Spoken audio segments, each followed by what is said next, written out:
Viral Ahmad Sahroni dituding punya 3 wanita simpanan. Nama Ahmad Sahroni terus dikuliti netizen. Setelah resmi dimutasi dari jabatan Wakil Ketua Komisi 3 DPR RI, kini namanya kembali menjadi bahan perbincangan panas di media sosial.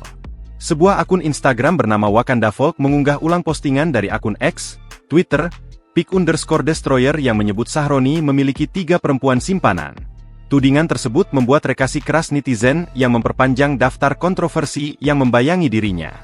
Dalam unggahannya, akun itu bahkan menyebut secara rinci identitas 3 perempuan yang dituding dekat dengan Sahroni, lengkap dengan narasi detail soal latar belakang mereka. Mulai dari lingkaran Partai Nasdem, kalangan dunia hiburan, hingga pengusaha muda yang aktif di HIPMI. Tudingan tersebut memperburuk citra Sahroni di tengah sorotan publik. Meski begitu, hingga saat ini belum ada konfirmasi resmi dari pihak Sahroni terkait tudingan tersebut.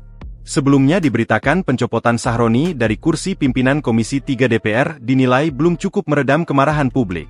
Kemarahan tersebut dipicu dari perkataan Ahmad Sahroni sendiri. Terkini Ahmad Sahroni dikabarkan kabur ke Singapura. Kabar tersebut mencuat setelah dibagikan oleh YouTuber Ferry Irwandi melalui unggahan akun Instagramnya, Jumat, 29 Agustus 2025. Ferry Irwandi menyertakan sebuah tangkapan layar isi pesan WhatsApp dari seorang pengirim yang mengabarkan Ahmad Sahroni diduga kabur ke Singapura. Keputusan Ahmad Sahroni diduga kabur ke Singapura ini pun semakin memantik kritikan keras dari Ferry. Lulusan STAN ini menyebut jika memang benar Ahmad Sahroni kabur, maka tindakannya dianggap sebagai seorang pengecut. Download Tribun X sekarang, menghadirkan lokal menjadi Indonesia.